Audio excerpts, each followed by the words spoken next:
আসসালামু আলাইকুম। এটিএন বাংলা সংবাদে সবাইকে স্বাগত জানাচ্ছি আমি চিন্তিয়া হক। শুরুতেই বিআরবি কেবল সংবাদ শিরোনাম। নিষিদ্ধই থাকছে আওয়ামী লীগের কার্যক্রম, কণ্ঠ ভোটে সর্বসম্মতিক্রমে সংসদে সন্ত্রাস বিরোধী আইনের সংশোধনী বিল পাস।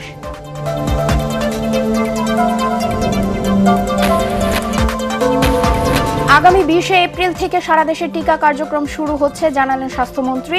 রাজশাহীতে 24 ঘন্টায় হামের উপসর্গে 3 শিশুর মৃত্যু।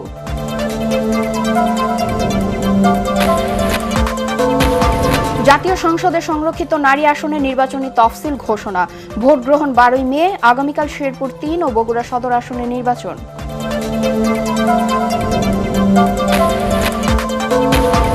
দিল্লিতে ভারতের পররাষ্ট্রমন্ত্রী জয়শঙ্করের সাথে পররাষ্ট্রমন্ত্রী ডক্টর খলিলুর রহমানের বৈঠক। লালমনিরহাট সীমান্তে বিএসএফ এর গুলিতে এক বাংলাদেশি নিহত।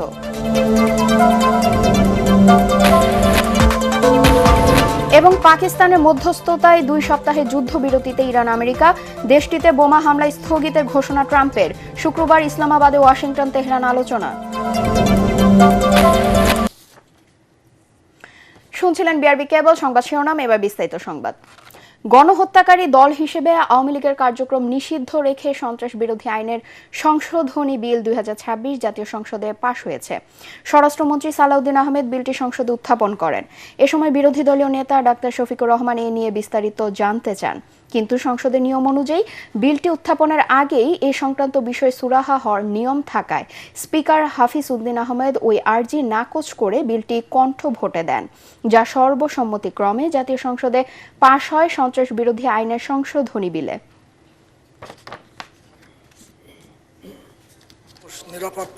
এই সংক্রান্ত একটা তুলনামূলক শীট আমরা এই 3-4 মিনিট আগে হাতে পেয়েছি, তো এটা পুরো পড়তে পারি নাই, যেহেতু আইনটা অবশ্যই একটা সেন্সিটিভ আইন।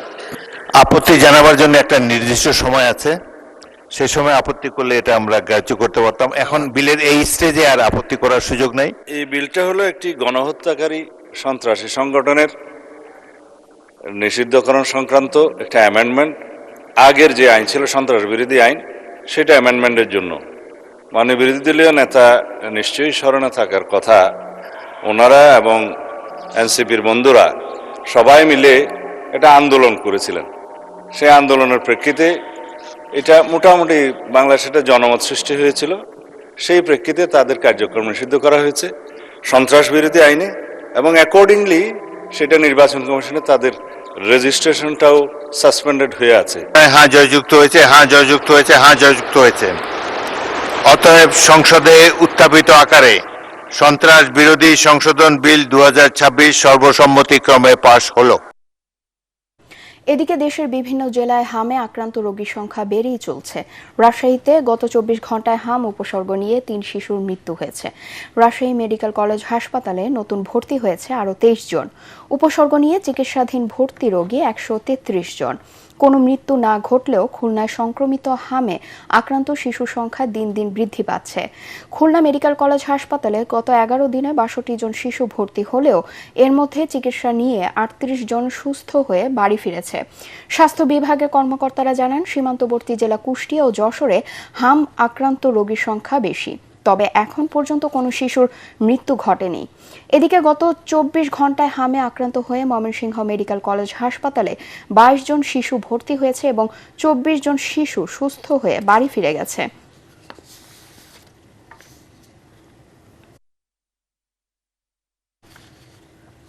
জাতীয় সংসদে 50টি সংরক্ষিত নারী আসনে নির্বাচনের তফসিল ঘোষণা করেছে ইসি।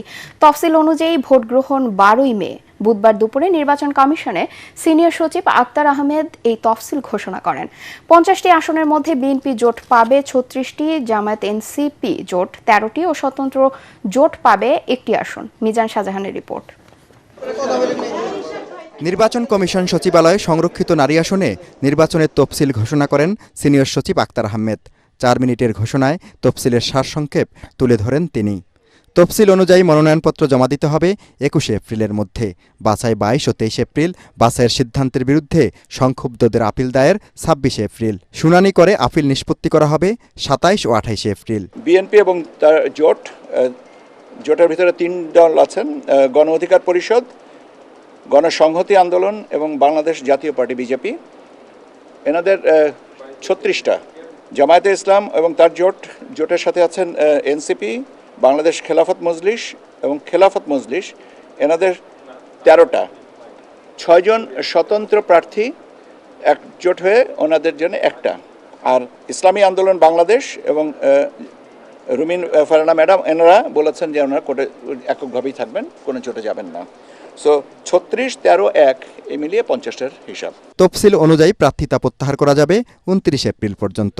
প্রতীক বরাদ্দ করা হবে 30 এপ্রিল। নির্বাচন কমিশনে রিটার্নিং কর্মকর্তার কার্যালয়ে মনোনয়নপত্র জমাদান সহ অন্যান্য দাপ্তরিক কার্যক্রম পরিচালিত হবে। নির্বাচন করার জন্য আমরা আমাদের রিটার্নিং অফিসার এখানে আমাদের সাথে আছেন জনাব মঈনুদ্দিন খান, উনি নির্বাচন ব্যবস্থাপনা 2 অনুবিভাগের দায়িত্বে আছেন, উনি রিটার্নিং অফিসার। আমাদের জনাব মনির হোসেন, উনি আছেন নির্বাচন পরিচালনা অধিশাখার দায়িত্বে, উনি সহকারী রিটার্নিং অফিসার, এবং আমরা 4 জন পোলিং অফিসারকে এই দায়িত্বে নিয়োজিত করেছি। সংরক্ষিত নারী আসনের নির্বাচনে ভোটার এরই মধ্যে নির্বাচিত 296 জন সংসদ সদস্য। আদালতের নির্দেশে স্থগিত আছে চট্টগ্রাম 2 ও 4 আসনের চূড়ান্ত ফলাফল। অন্যদিকে 9 এপ্রিল অনুষ্ঠিত হবে বগুড়া 6 আসনের উপনির্বাচন ও শেরপুর 3 আসনে প্রার্থীর মৃত্যুজনিত কারণে স্থগিত হওয়া নির্বাচন। ফলে ভোট দেওয়ার সুযোগ নেই এই 4 সংসদ সদস্যের। মিজান শাহজাহান, এটিএন বাংলা, ঢাকা। প্রধানমন্ত্রী তারেক রহমানের সাথে সৌজন্য সাক্ষাৎ করেছেন বিমান বাহিনীর প্রধান air chief marshal Hasan Mahmud Khan. বুধবার সকালে জাতীয় সংসদ সচিবালয়ে প্রধানমন্ত্রীর কার্যালয়ে এই সাক্ষাৎ অনুষ্ঠিত হয়। এই সময় কুশলাদি বিনিময় ছাড়াও বিমান বাহিনীর সার্বিক উন্নয়নে নানা উদ্যোগের বিষয়ে কথা বলেন তারা।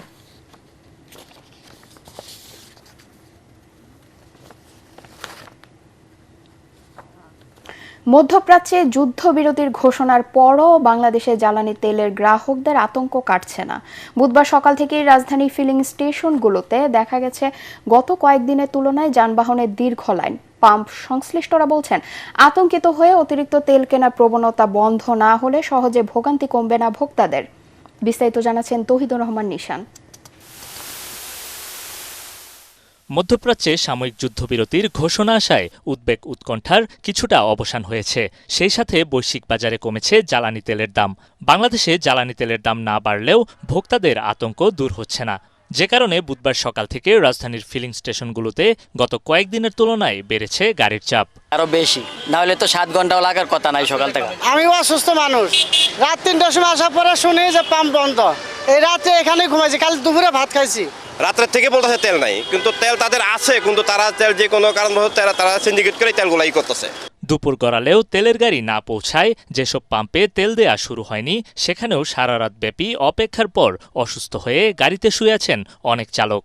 অসুস্থ ভাই, গতকালকে 12টায় খামার বাড়িতে সিরিয়াল ছিল, খামার বাড়ি থেকে এই পর্যন্ত আসছি গতকালকে রাত বেলা 12টার থেকে। 14-15 ঘন্টা হয়ে গেছে, এখন পর্যন্ত আমাদের কোনো মালিক কেউ বলে নাই যে আমাদের ড্রাইভারটা যে রাস্তায় চলে গেছে তেল নিতে, ও কি খাইলো না খাইলো এই খোঁজ খবরটা এখন পর্যন্ত কোনো মালিক আমাদেরকে রাখে না। রাস্তাঘাটেও যানজটের সৃষ্টি হচ্ছে তেলের দীর্ঘ লাইনের কারণে, যা সামলাতে বেগ পেতে হচ্ছে আইনশৃঙ্খলা বাহিনীর সদস্যদের। আতঙ্কিত হয়ে তেল কেনার ব্যাপারে গ্রাহকদের অতি উৎসাহ কমানো না গেলে এই ভোগান্তি কাটানো সম্ভব নয় বলে মনে করছেন অনেকেই। নাগরিক হিসেবে ততটা সচেতন না। প্রত্যেক মানুষের গাড়িতে পর্যাপ্ত পরিমাণ তেল থাকা সত্ত্বেও যার যার বাসায় স্টক করে আবার তেল নেয়, যার জন্য এই কৃত্রিম সমস্যাটা আরো বেশি সৃষ্টি হচ্ছে। তৌহিদুর রহমান নিশান, এটিএন বাংলা, ঢাকা। হাম প্রতিরোধে সারা দেশে 3রা মে নয়, আগামী 20 এপ্রিল থেকেই টিকা কার্যক্রম শুরু হচ্ছে বলে জানালেন স্বাস্থ্যমন্ত্রী সরদার মোহাম্মদ সাখাওয়াত হোসেন। জাতীয় সংসদের প্রথম অধিবেশনের 11তম দিনের কার্যক্রমে ব্রাহ্মণবাড়িয়া 2 আসনের সংসদ সদস্য ব্যারিস্টার রুমিন ফারহানার এক প্রশ্নের জবাবে তিনি এমন তথ্য দেন। বিসিজি ও পেন্টাগন সহ শিশুদের যে 10 ধরনের টিকার মজুদ কমে গেছে তা ইউনিসেফের কাছ থেকে টাকা নিয়ে কেনার প্রক্রিয়া চলমান বলেও জানান স্বাস্থ্যমন্ত্রী। ইমদাদুল্লাহ বাবুর রিপোর্ট।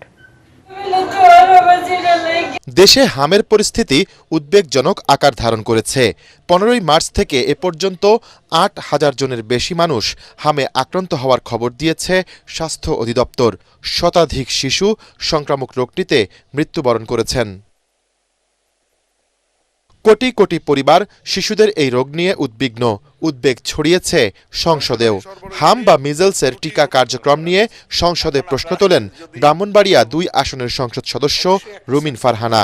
জবাবে স্বাস্থ্যমন্ত্রী সর্দার মোহাম্মদ সাখাওয়াত হোসেন জানান, ইউনিসেফের মাধ্যমে 2,19,00,000 ডোজ টিকা সংগ্রহ করা হয়েছে। ঢাকা এবং তার পার্শ্ববর্তী এলাকা এবং ঘনবসতিপূর্ণ শহরের বস্তিগুলো, যেখানে একটা ঘরে অনেক বেশি সংখ্যক লোক থাকে এবং একটা ঘরের সঙ্গে আরেকটা ঘরের কোনো দূরত্বই নাই, সেই জায়গাগুলো এখন হামের হটস্পটে পরিণত হয়েছে। স্বাস্থ্যমন্ত্রী মহোদয়কে আমি অনুরোধ করব যে তিনি সরাসরি মাঠ পর্যায়ের প্রকৃত চিত্র এবং টিকার মজুদ ও বিতরণের পরিসংখ্যান এই মহান সংসদে পেশ করবেন। We have been able to collect the necessary vaccines from UNICEF by this time, and so we are expediting the vaccination program all over the country from 20th of this month. আমরা 14 দিন এগিয়ে নিয়ে আসছি। হাম কিন্তু আমারও ছোটবেলা হয়েছে, নিশ্চয়ই আপনারও হয়েছে। অল বেবি হাম হয়, কিন্তু আমরা কিন্তু সব মরে যাই। আমাদের কিন্তু এখন লংজিভিটি আরো বৃদ্ধি পেয়েছে ইনশাল্লাহ। Dhaka is not included in that hotspot area. EPI শিডিউলের বেশ কয়েকটি গুরুত্বপূর্ণ টিকার সংকট দেখা দিয়েছে বলেও অভিযোগ করেন রুমিন ফারহানা। স্বাস্থ্যমন্ত্রী জানান, ইউনিসেফের মাধ্যমে টিকাগুলো সংগ্রহের চেষ্টা চলছে। 10 রোগের টিকার সংকট দেখা দিয়েছে দেশে। আইপিডি ও টিসিভি টিকার যে মজুদ আছে সেটা দিয়ে চলবে আগামী জুন পর্যন্ত। এরপরে কি হবে? এই যে আমরা যে পরিসংখ্যানগুলো দিচ্ছি মাননীয় স্পিকার, এই শিশুগুলো কোনো না কোনো পিতার কাঁধে কবরে গেছে। সুতরাং এটাকে কেবল পরিসংখ্যান হিসেবে না দেখে একটা মায়ের কান্না, একটা পিতার আর্তনাদ, একটা পরিবারের ধস এবং চিরজীবনের জন্য একটা পরিবারে যে শোক নেমে আসে, সেটার দিকে আমরা একটু তাকাই। মাননীয় স্পিকার, আমাদের মন্ত্রী মহোদয় অত্যন্ত সেনসিটিভ হয়ে গেলেন। সংসদ সদস্য সেনসিটিভ শব্দটা ইউজ করেছেন কি কারণে আমি বুঝতে পারিনি। আমি তো ওনার প্রতিটা কথার জবাব দিয়েছি ওনাকে ইজ্জত করার স্বার্থে। আমাদের টিকার মজুদ আমরা 0 থেকে শুরু করেছি, দ্যাটস ভেরি ট্রু, বাট মাননীয় speaker, by that time we are reach. আমাদের হাতে আছে, আমাদের চেইন আছে, আমাদের টাকা আছে। আমরা টাকা অলরেডি আমরা আমাদের ক্যাবিনেট মিটিং থেকে পাস করে দিয়েছি 604 কোটি টাকা। এই সপ্তাহের ভিতরে এডিবি থেকে সুইজারল্যান্ড হয়ে ইউনিসেফের কাছে চলে যাবে। আরেক প্রশ্নের জবাবে মন্ত্রী জানিয়েছেন, গ্রামীণ জনপদে মানুষের প্রাথমিক চিকিৎসা নিশ্চিতে পল্লী চিকিৎসকের আদলে নতুন কিছু করার পরিকল্পনা রয়েছে সরকারের। ইমদাদুল্লাহ বাবু, ATN বাংলা, ঢাকা। ভারতের দিল্লিতে দেশটির পররাষ্ট্রমন্ত্রী ডক্টর এস জয়শঙ্করের সঙ্গে বৈঠকে বসেছেন পররাষ্ট্রমন্ত্রী ডক্টর খলিলুর রহমান। ভারতে স্থানীয় সময় দুপুরে 1টায় এ বৈঠক শুরু হয়। এছাড়া পরে ভারতের বাণিজ্যমন্ত্রী পীযূষ গোয়াল এবং পেট্রোলিয়াম ও প্রাকৃতিক গ্যাস বিষয়ক মন্ত্রী হরদীপ সিং পুরীর সঙ্গেও বৈঠক করবেন খলিলুর রহমান। প্রধানমন্ত্রী পররাষ্ট্র বিষয়ক উপদেষ্টা হুমায়ুন কবিরও এসব বৈঠকে অংশ নেবেন। বৈঠকগুলোতে দুদেশের মধ্যে ব্যবসা বাণিজ্য, ট্রান্সশিপমেন্ট সুবিধা পুনরায় চালু, জ্বালানি নিরাপত্তা, গঙ্গার পানি চুক্তির নবায়ন, সীমান্ত হত্যা বন্ধ, সব ধরনের ভারতীয় ভিসা চালু, ওসমান হাদির হত্যাকারীদের দেশে প্রত্যর্পণ, শেখ হাসিনা সহ দেশটিতে পলাতক সাজাপ্রাপ্ত আওয়ামী লীগের নেতাদের দেশে ফেরানো সহ বিভিন্ন ইস্যুতে আলোচনা হবে বলে আশা করা হচ্ছে। এছাড়া আঞ্চলিক ও মধ্যপ্রাচ্যে চলমান যুদ্ধ পরিস্থিতির কারণে সৃষ্ট সংকট নিয়েও আলোচনা হতে পারে। মঙ্গলবার 3 দিনের ভারতে গেছেন পররাষ্ট্রমন্ত্রী।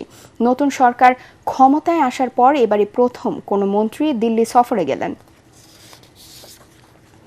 লালমনিরহাটের পাটগ্রামে উপজেলার ধবলগুড়ির সীমান্তে বিএসএফ এর গুলিতে আলী হোসেন নামে এক বাংলাদেশি নিহত হয়েছে।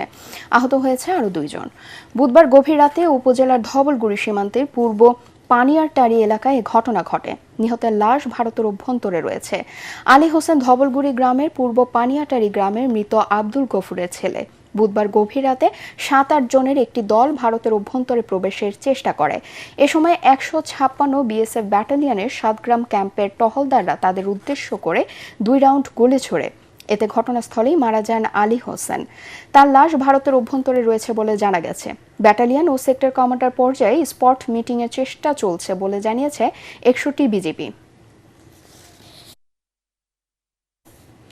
জনগণের নিরাপত্তা নিশ্চিত, আইন শৃঙ্খলা রক্ষা এবং ন্যায় বিচার প্রতিষ্ঠায় নিরলসভাবে কাজ করাই পুলিশ সদস্যদের প্রথম ও প্রধান দায়িত্ব বলে মন্তব্য করেছেন পুলিশের মহাপরিদর্শক আলী হোসেন ফকির। রাজশাহীর সারদায় পুলিশ একাডেমিতে 41তম ক্যাডেট ব্যাচের শিক্ষানবিশ সাব ইন্সপেক্টরদের মৌলিক প্রশিক্ষণ সমাপনী কুচকাওয়াজ অনুষ্ঠানে তিনি এ মন্তব্য করেন। এর আগে আইজিপি শিক্ষানবিশ সাব ইন্সপেক্টরদের অভিবাদন গ্রহণ ও প্যারেড পরিদর্শন করেন। পরে তিনি বিভিন্ন ক্যাটাগরিতে শ্রেষ্ঠত্ব অর্জনকারী শিক্ষানবিশ সাব ইন্সপেক্টরদের মাঝে পুরস্কার বিতরণ করেন। 209 জন শিক্ষানবিশ সাব ইন্সপেক্টর এবারে প্যারেডে অংশ নেন। তাদের মধ্যে 5 জন নারী সদস্য রয়েছে। সারদা পুলিশ একাডেমির প্রিন্সিপাল জিএম আজিজুর রহমান সহ অন্যান্যরা অনুষ্ঠানে উপস্থিত ছিলেন। এই পেশার মূল মন্ত্র হলো সেবাই ধর্ম। মানুষের পাশে দাঁড়ানো, বিপদে আপদে সহায়তা করা, ন্যায় বিচার প্রতিষ্ঠা করা, এই মূল্যবোধ ধারণ করিয়েই এগিয়ে যেতে হবে। এবারে ইরান আমেরিকা যুদ্ধ প্রসঙ্গ।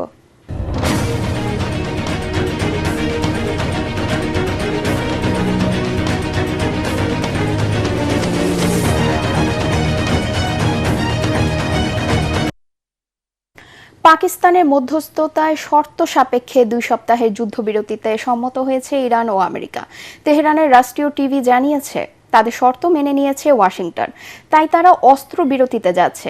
ওদিকে মার্কিন প্রেসিডেন্ট ডোনাল্ড ট্রাম্প সামাজিক মাধ্যমে জানিয়েছেন পাকিস্তানের প্রধানমন্ত্রী শেহবাজ শরীফ এবং দেশটির ফিল্ড মার্শাল আসিম মুনিরের অনুরোধে ইরানে ধ্বংসযজ্ঞ চালানো থেকে সরে এসেছেন তিনি। আর হরমুজ প্রণালী দিয়ে নির্বিঘ্নে জাহাজ চলাচলের শর্তে 2 সপ্তাহের জন্য তেহরানে বোমা হামলা স্থগিতের ঘোষণা দিয়েছেন। এদিকে ইরানের পররাষ্ট্র মন্ত্রণালয় বলছে যুদ্ধবিরতির সময় হরমুজ প্রণালী দিয়ে চলাচলকারী জাহাজের নিয়ন্ত্রণ থাকবে তাদের সেনাবাহিনীর হাতে। ওদিকে মধ্যপ্রাচ্যে অস্ত্রবিরতির ঘোষণায় বিশ্ববাজারে তেলের দামে বড় দরপতন দেখা গেছে, আর ঊর্ধ্বমুখী প্রবণতায় রয়েছে শেয়ার বাজার। আরও জানাচ্ছেন আদিব মোহাম্মদ। বিশ্বের সবচেয়ে প্রাচীন এবং সমৃদ্ধ সভ্যতা পারস্যকে নিশ্চিহ্ন করে দেওয়ার ঘোষণা দিয়েছিলেন আমেরিকান প্রেসিডেন্ট ডোনাল্ড ট্রাম্প। এজন্য তিনি সময় বেঁধে দিয়েছিলেন বাংলাদেশ সময় বুধবার ভোর 6টা পর্যন্ত। গোটা বিশ্ব যখন চরম উদ্বেগ উৎকণ্ঠার মাঝে, ঠিক কিভাবে ইরানি সভ্যতাকে মানচিত্র থেকে চিরতরে মুছে ফেলবেন ট্রাম্প, কোন ধরনের বোমা ব্যবহার করবেন, ঠিক তখনই খবর এলো অস্ত্রবিরতিতে রাজি হয়েছে বিবদমান 2 পক্ষ। ট্রাম্পের আলটিমেটামের মুখে মঙ্গলবার সকালে পাকিস্তানের প্রধানমন্ত্রী শেহবাজ শরীফ 2 সপ্তাহের যুদ্ধবিরতির প্রস্তাব রাখেন। এর মাঝে উভয় পক্ষকে আলোচনায় বসতে পরামর্শ দেন তিনি। দিনভর পর্দার আড়ালে নানা দিন দরবারের পর ঘোষণা এলো পাকিস্তানের মধ্যস্থতায় 2 সপ্তাহের যুদ্ধবিরতিতে সম্মত হয়েছে ইরান ও আমেরিকা। তেহরানের রাষ্ট্রীয় টিভি জানিয়েছে তাদের শর্ত মেনে নিয়েছে ওয়াশিংটন, তাই তারা অস্ত্রবিরতিতে যাচ্ছে। ওদিকে ট্রাম্প সামাজিক মাধ্যমে জানিয়েছেন শেহবাজ শরীফ এবং দেশটির ফিল্ড মার্শাল আসিম মুনিরের অনুরোধে ইরানে ধ্বংসযজ্ঞ চালানো থেকে সরে এসেছেন তিনি। তবে হরমুজ প্রণালী দিয়ে নির্বিঘ্নে জাহাজ চলাচলের শর্তে 2 সপ্তাহের জন্য তেহরানে বোমা হামলা স্থগিতের ঘোষণা দিয়েছেন। ট্রাম্প ট্রুথ সোশ্যালে জানিয়েছেন ইরানের কাছ থেকে 10 পয়েন্টের একটি প্রস্তাব পেয়েছেন তিনি, জানিয়ে সমঝোতার লক্ষ্যে আলোচনা হতে পারে। এনবিসি নিউজ বলছে পেন্টাগন থেকে আমেরিকান সেনাদের যে কোনো অভিযান থেকে বিরত থাকার নির্দেশ দেওয়া হয়েছে। সূত্রের বরাতে সিএনএন অবশ্য বলছে এই যুদ্ধবিরতিতে ঠিক খুশি হতে পারেনি ইসরায়েল। তেল আবিব থেকে জানানো হয়েছে ওয়াশিংটনের নির্দেশনা মেনে চলবে তারা। তবে ইরান ও ইসরায়েল উভয় পক্ষ দাবি করছে এখনও পাল্টাপাল্টি হামলা অব্যাহত রয়েছে। এদিকে ইরানের পররাষ্ট্র মন্ত্রণালয় বলছে যুদ্ধবিরতির সময় হরমুজ প্রণালী দিয়ে চলাচলকারী জাহাজের নিয়ন্ত্রণ থাকবে তাদের সেনাবাহিনীর হাতেই। দেশটির পররাষ্ট্রমন্ত্রী আব্বাস আরাকচি বলছেন যুদ্ধবিরতি নয়, এর সমাপ্তি চায় ইরান। ওদিকে আসছে শুক্রবার ইসলামাবাদে আমেরিকা ও ইরানের প্রতিনিধিরা আলোচনায় বসবেন বলে খবর পাওয়া গেছে। অন্যদিকে মধ্যপ্রাচ্যে অস্ত্রবিরতির ঘোষণায় বিশ্ববাজারে তেলের দামে বড় দরপতন দেখা গেছে। যুদ্ধ শুরুর সময়ে ব্যারেল প্রতি $70 দাম ছিল যেই তেলের, তা গত কয়েকদিন ধরে $100 ছাড়িয়ে কেবল উপরের দিকেই উঠছিল। বুধবার সকালে ব্র্যান্ড ক্রুড অয়েলের বেঞ্চমার্ক $90 আশপাশেই ঘুরছে, আর বিশ্বজুড়েই ঊর্ধ্বমুখী প্রবণতা রয়েছে শেয়ার বাজার। আদিব মোহাম্মদ, ATN বাংলা। যুক্তরাষ্ট্রের নিউ ইয়র্কে সড়ক দুর্ঘটনায় 3 বাংলাদেশি সহ 4 জন নিহত হয়েছেন। রাতে নিউ ইয়র্কের ব্রঙ্কস থেকে আলবানিতে যাওয়ার পথে এ দুর্ঘটনা ঘটে। কলম্বিয়া কাউন্টি শেরিফের অফিস জানায় ক্লেভরেক এলাকার স্পুক রোক রোডে দুটি গাড়ির মুখোমুখি সংঘর্ষ হয়। এতে ঘটনাস্থলেই 29 বছর বয়সী নাজমুল রুবেল, তার বাবা হীরামণি ও নাজমুলের এক বন্ধু মারা যান। গুরুতর আহত অবস্থায় 33 বছর বয়সী রত্না ও তার 1 বছরের শিশুকন্যাকে আলবেনি হাসপাতালে ভর্তি করা হয়। তাদের সবার অবস্থা আশঙ্কাজনক। নিহত ও আহতদের গ্রামের বাড়ি কুমিল্লার মুরাদনগরে। দুর্ঘটনা কবলিত অপর গাড়িতে থাকা 62 বছরের এক নারী জুলিয়া রিচি নিহত হয়েছেন।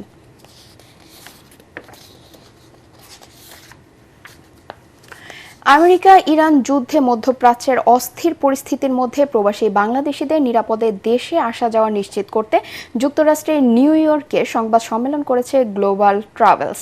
সিটির জ্যাকসন হাইটসে অনুষ্ঠিত এই সংবাদ সম্মেলনে প্রতিষ্ঠানটির সিইও শামসুদ্দিন বশির বর্তমান সময়ে বাংলাদেশ ভ্রমণের সার্বিক পরিস্থিতি তুলে ধরে জানান, ইরান যুদ্ধের কারণে তাদের ব্যবসা 50% মতো ক্ষতিগ্রস্ত হয়েছে। এমন পরিস্থিতির মাঝেও নিউ ইয়র্ক ও ঢাকায় অবস্থিত গ্লোবাল ট্রাভেলসের অফিস প্রতিদিন 24 ঘন্টা সেবা অব্যাহত রেখেছে। এ সময় প্রতিষ্ঠানের চেয়ারম্যান আলহাজ নাসির উদ্দিন, মুফতি মোহাম্মদ ইসমাইল ও মাহবুবুর রহমান রায়হান উপস্থিত ছিলেন।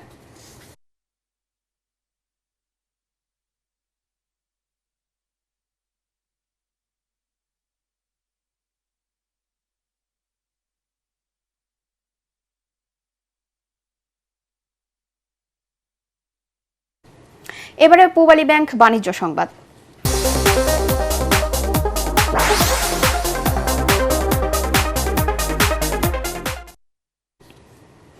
চাঁপাইনবাবগঞ্জ সদর, গোমস্তাপুর ও শিবগঞ্জ উপজেলায় জ্বালানি তেল সরবরাহ নিশ্চিতে অনিয়ম রোধে আপত্তিভিত্তিক নতুন কার্যক্রম চালু করেছে জেলা প্রশাসন। সকাল থেকে 3 উপজেলায় একযোগে কার্যক্রম শুরু হয়। এর আওতায় সদর, শিবগঞ্জ ও গোমস্তাপুর উপজেলার সকল ফিলিং স্টেশনে বৈধ লাইসেন্স ও রেজিস্ট্রেশন সম্বলিত মোটরসাইকেলের নাম্বার প্লেট অনলাইন অ্যাপের মাধ্যমে যাচাই করে জ্বালানি তেল দেওয়া হচ্ছে। জেলা প্রশাসন জানায়, প্রতিবার একজন গ্রাহক সর্বোচ্চ 500 টাকার জ্বালানি তেল সংগ্রহ করতে পারবেন। অনুমতির মেয়াদ থাকবে 5 দিন। আন্তর্জাতিক সংবাদ।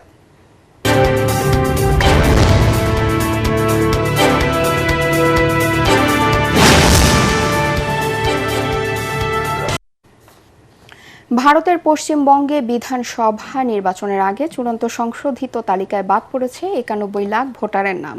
নির্বাচন কমিশন বলছে, বাদ পড়ারা ভোটার হওয়ার যোগ্যতার মাপকাঠি পার হতে পারেননি।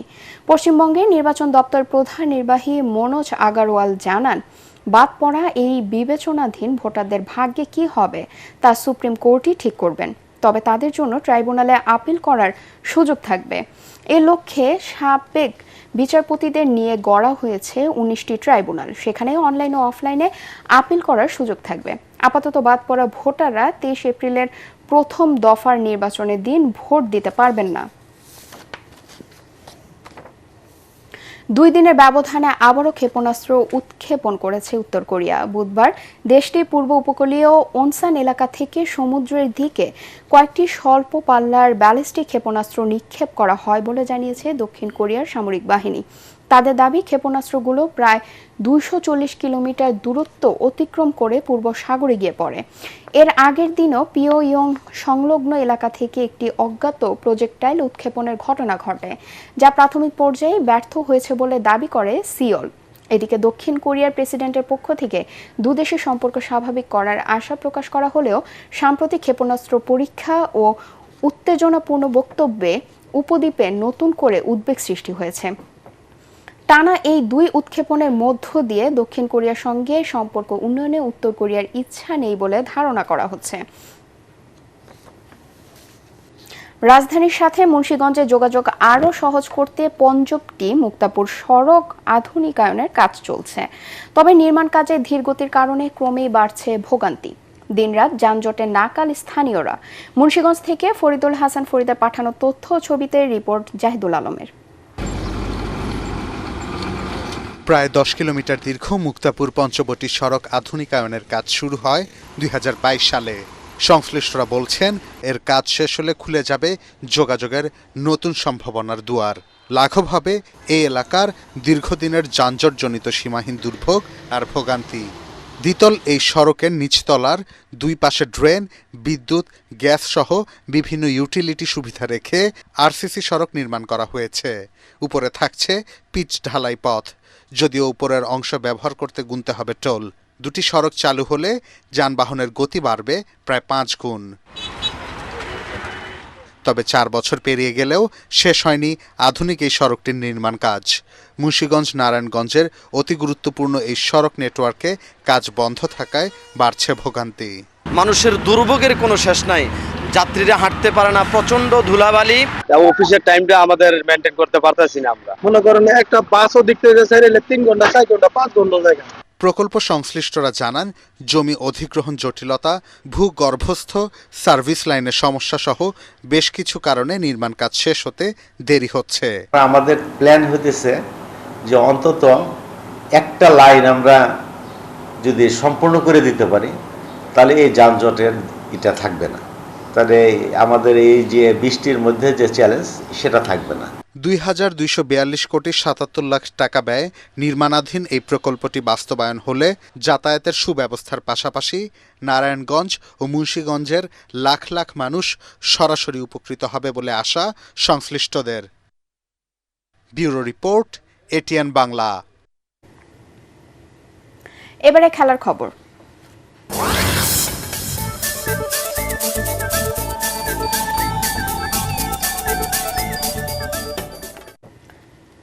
বাংলাদেশ ক্রিকেট বোর্ড বিসিবির নবগঠিত অ্যাডহক কমিটির প্রথম সভা হবে আজ সন্ধ্যায় মিরপুর শেরেবাংলা স্টেডিয়ামে। হোম অফ ক্রিকেটে অ্যাডহক কমিটির সভাপতি তামিম ইকবাল এই সভায় সভাপতিত্ব করবেন। জাতীয় ক্রীড়া পরিষদ মঙ্গলবার অ্যাডহক কমিটি ঘোষণা করার পর বিসিবি কার্যালয়ে কয়েকজন সদস্য গেলেও আনুষ্ঠানিকভাবে প্রথম সভা হবে আজ সন্ধ্যায়। এই সভাতেই বিসিবির বিভিন্ন স্ট্যান্ডিং কমিটি গঠন করা হতে পারে বলে এটিএন বাংলাকে জানান অ্যাডহক কমিটির সদস্য রফিকুল ইসলাম বাবু। এছাড়া নিউজিল্যান্ড ক্রিকেট দলের বাংলাদেশ সফরের প্রস্তুতি নিয়েও আলোচনা হবে বলে জানান তিনি।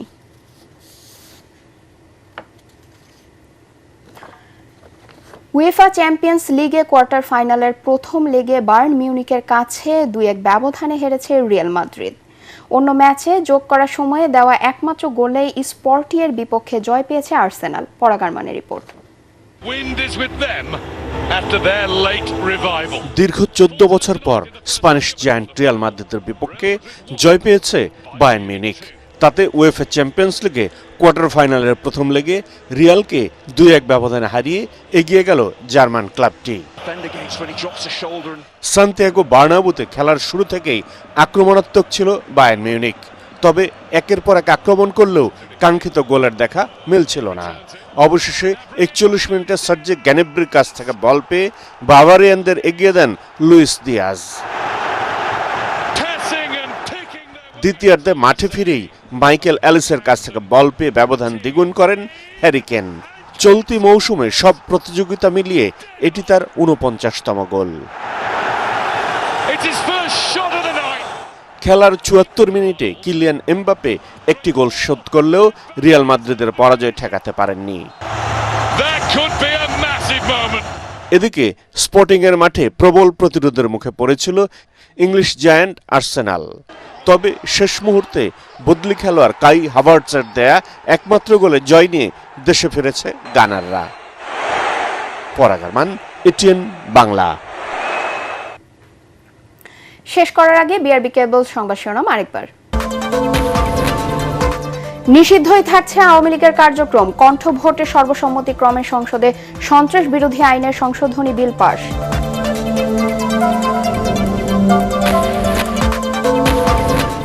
আগামী 20 এপ্রিল থেকে সারা দেশে টিকা কার্যক্রম শুরু হচ্ছে জানালেন স্বাস্থ্যমন্ত্রী। রাজশাহীতে 24 ঘন্টায় হামের উপসর্গে 3 শিশুর মৃত্যু।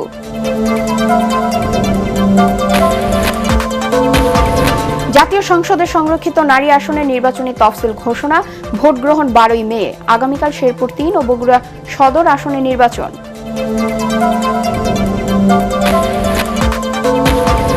দিল্লিতে ভারতের পররাষ্ট্রমন্ত্রী জয়শঙ্করের সাথে পররাষ্ট্রমন্ত্রী ডক্টর খলিলুর রহমানের বৈঠক। লালমনিরহাট সীমান্তে বিএসএফ এর গুলিতে এক বাংলাদেশি নিহত।